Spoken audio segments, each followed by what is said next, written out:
Cement विटा याला फक्त घर नाही बनत. बजेट तो झाला टिबल, हार्ट अटॅकच फील झालाय. टास्क नाही राहिलाय घर बनवायचं वगैरे. हे माझ्यासाठी इमोशनल गेम बनलाय. आणि काय बजेट आपलं पुरं चक्र आहे भाई साहब. काय म्हणता पोट्ट्यो, स्वागत आहे आपल्या दुसऱ्या व्हिडिओमध्ये. आज व्हिडिओमध्ये की मी डिसिजन घेतला आहे खूप मोठा, आपल्याला इथं घर बनवायचं आहे.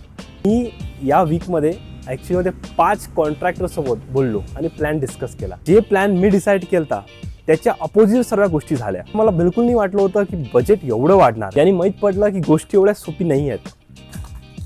आणि जसा हा कॅमेरा पडला तसाच एका टाईमला माझ्या फिलिंग्स हर्ट झाल्या. पहिल्या कॉन्ट्रॅक्टरपासून आपण स्टार्ट करूया. माझ्या घरासमोर एक जवळचा माणूस होता ज्याला मी माझा प्लॅन सांगितला. त्याने त्याचंही आयडिया सांगितले की इथं एक वॉल टाकूया, 2 बेडरूम काढूया, अंदर वॉशरूम काढूया. आणि एवढं सगळं सांगून त्यांनी जो बजेट सांगितला, त्याला तो बजेट ऐकून मला असं वाटलं की प्लॅन त्याला आदित्यने नाही म्हटला, विचारला आहे त्याला मुकेश अंबानींनी प्लॅन विचारला आहे भाई. आता दुसरा कॉन्ट्रॅक्टर तो म्हणजे मी तुला सांगितलं होतं की ऋषभ आलता आपल्या इथं. ऋषभचा पण एक ओळखीचा कॉन्ट्रॅक्टर होता, त्याला मी दाखवलं. त्याचे आयडियाज खूप मला चांगले वाटले. आणि त्या 5 कॉन्ट्रॅक्टरपैकी ॲक्च्युली मला फक्त तो एकच कॉन्ट्रॅक्टर असा वाटला की ज्यांनी जेन्युअनली आपल्याला काहीतरी सांगितलेलं आहे. मग आला तिसरा कॉन्ट्रॅक्टर जो माझ्या फ्रेंडनी सांगितला होता, ज्यांनी आयडिया खूप जेन्युअन सांगितले. खूप नवीन नवीन आयडिया मला माहीत पडली. ते आयडिया मी तुम्हाला शो पण करतो कसे होते. चला आता ही जागा मी तुम्हाला दाखवतो. इथं हॉलरूम तर आपण नक्की बनवणारच आहोत. इथून आपण जिना टाकू अंदरून. खूप चांगलं असणार, फॅन्सी वगैरे. नंतर मग इथं हा जो एरिया आहे इथं आपण सगळा किचन विचन बनवूया. त्या किचनला पण एरिया मोठा होता, तो डायनिंगसाठी त्यांनी आयडिया सांगितला.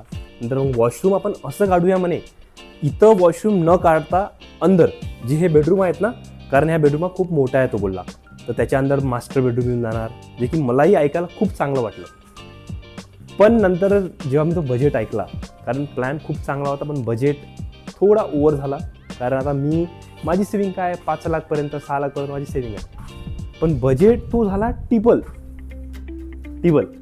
तर ॲक्च्युलीमध्ये आपल्याला जो स्टेप घ्यायचा आहे, आपल्या लिमिटेशन्स ठेवायचे आहे. त्यामुळे मी डिसाईड केलं की नाही. आणि बाकीचे 2 कॉन्ट्रॅक्टर होते ते सेम, की आयडिया वगैरे नॉर्मल होते, बेसिक. आणि बजेट थोडी जास्तच होते, जे की आपल्याला ते आवडले नाही आहे. त्यामुळे मी फायनल डिसाईड केलं की ऋषभने ज्या कॉन्ट्रॅक्टरला सांगितलं त्याच्यावर आपण फायनल करूया. आता मी तुम्हाला सांगतो प्लॅन कसा बनला आहे. तर इथे हॉलरूम माझा डिसाईड केला की इथं हॉलरूम बनवूया, ठीक आहे, इथपर्यंत या भिंतीपर्यंत. नंतर मग हे इथं आपण किचन बनवूया. आणि किचन असं बनवूया प्रॉपर की इथं या भिंतीला थोडं अंदर घेऊन इथं वॉशरूम येणार, मिक्स वॉशरूम. ह्या जो 2 बेडरूम आहे प्रॉपर आपण इथं भिंत टाकून देऊया मधात. इथं भिंत आली समजा मधात, तर इथं एक बेडरूम, इथं एक बेडरूम आणि मधात एक दिवार अशी. आणि जिना कसा काढायच्या, कारण चला मी तुम्हाला बाहेरून दाखवतोय. इथं तर आपण टाट्या वगैरे काही पण लावू शकतो, कारण आपलं घर अलग काढायचं आहे आणि घराचं लुक आलं पाहिजे. त्यामुळे मग आपण या मधातल्या गेटला न ठेवता याला आपण साईडला घेऊया. कारण आपण जे साईडला घेतले तर आपला फायदा काय होणार आहे, लुक चांगला राहणार आहे आणि जिना त्या साईडला निघून जातो या बोर्डीतून. हे बघा, हे जे बोर्ड आहे खूप मोठी बोर्ड आहे, 4x4ची आहे काहीतरी. इथं आपला जिना निघाला असा, तो वरती झाला काही प्रॉब्लेम नाही आणि लुक पण राहणार आहे. हा आमचा आयडिया पुढे डिस्कशन झाला आहे. बजेट पण बोललो आहे. तर ह्या ज्या गोष्टी आहेत, फक्त सिमेंट विटा यानं फक्त घर नाही बनत. कारण थोडा एक आत्मविश्वास, तो भरोसा पण पाहिजे असतो या गोष्टीत.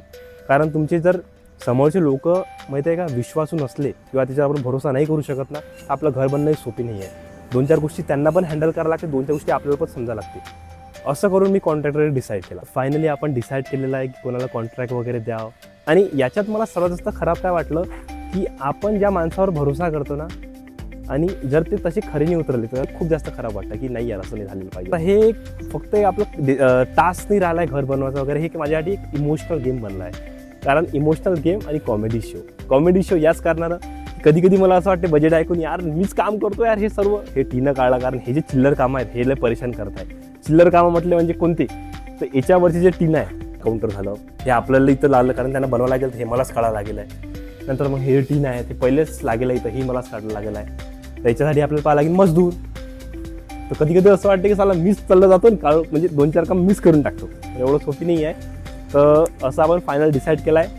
आता आपल्याला माल भरवायचा वगैरे सगळं डिसाईड करून बोलून वगैरे मी डिसिजन घेऊन त्यासोबत घरच्यासोबत बोललो मी, बाबा आप्पासोबत सर्व वगैरे. त्याच्यानंतर आपण फायनल केलेलं आहे. थोडे काम पण आम्ही करून टाकले ऋषभ होता तेव्हापर्यंत, कारण मग त्याला घरी जावं लागलं. तुम्हाला दाखवत होता मी.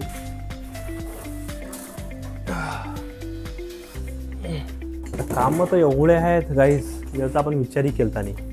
कारण हे सगळे कामं जर तुम्ही म्हणसान एखाद्या मजदूरला देसान कोणत्या, तर तो 500-400 रुपये फक्त दिवसाचे घेणार. हे सगळं आपल्यालाच करावं लागते, कारण आपल्याला घर बांधायचं म्हटलं म्हणजे. तर हे जे बार काउंटर तुम्हाला दाखवलं मी, ॲक्च्युली आम्ही दोघांनी खूप ट्राय केलं. तर याचे नटं पण काढून टाकले जसं होणार तसं, पण एवढं सोपी नाही आहे ते. जेवढं झालं तेवढं केलं आम्ही. मग याची साफसफाई वगैरे, साफसफाई म्हणजे झाडलूनही मारला आहे. ॲक्च्युली इथचं सामान जे आहे तिकडे नेऊन ठेवलं. इथं तुम्ही जर पाहिलं फर्स्ट व्हिडिओमध्ये, इथं खूप सारं सामान पडलेलं होतं, जर मी तुम्हाला दाखवलं असेल. हे सर्व जो एरिया आहे इथं क्लीन केला, म्हणजे इथं कसं आहे माल भरवायचं असेल तर आपलं हे जागा आता क्लीन राहणार. आणि इकडे जे आहे व्यवस्थित सगळं सामान लावून ठेवलं, त्यामुळे हे पण जागा पाहून घ्या तुम्ही. हे खूप कामा पडणार आहे आपल्याला. कारण याच्यात कसं आहे, आता आपल्याला भरायचे आहे इथं सिमेंटचे पोते. आणि आता कसं आहे, इथे जर आपण टिनं काढले तर पाणी पडून इथं आपला लॉस नाही झाला पाहिजे ना. कारण मग आपण जर सिमेंटचे पोते ठेवले वगैरे सगळं सामान ठेवलं ते बरोबर पॅक झालं पाहिजे. त्यामुळे आता हे सगळं आपल्याला करावं लागणार आहे. तर असंच गाईज, हे आपलं एक छोटासा व्हिडिओ होता आज आपला, ज्यात मी तुम्हाला सगळं बजेटचं वगैरे सांगितलं. नंतर मग काय कसं होणार आहे वगैरे सगळं सांगितलं. पुढे A to Z मी तुम्हाला मग काय काय सामान तो आणणार आहे, आपण कुठं ठेवणार आहे ते सगळं. तर हे व्हिडिओ फक्त एक घराचंच नाही आहे व्लॉग. आता मी तर नॅचरली डेली व्लॉग टाकतो, पण हे पूर्ण जर्नी खूप फन होणार आहे. कारण तुम्ही जर एक्सपिरियन्स नसणार, तुम्हालाही घर बनवायचं आहे, हे तुमच्यासाठी खूप कामं येणार आहे. तर यासोबतच गाईस, या व्हिडिओला मी इथं क्लोज करतो. तुम्ही जर चॅनलवर नवीन असता तर पक्का या चॅनलला सबस्क्राईब करा आपल्या, आणि त्यासोबत व्हिडिओला लाईक पण करा. कारण तुम्ही जेवढं शेअर करसान तेवढं आपला व्हिडिओ पण ग्रो होणार. पण त्यासोबत मेन म्हणजे जर तुम्ही हा व्हिडिओ फर्स्ट टाईम पाहत आहे, तुम्ही लास्ट व्हिडिओ पण 2-3 चेक करा. कारण नक्कीच तुम्हाला काहीतरी नवीन माहीत पडणार, जे मी चालू केलं आहे आता. चला, यासोबत मग आपण या व्हिडिओला क्लोज करू. Thank you, bye, love you.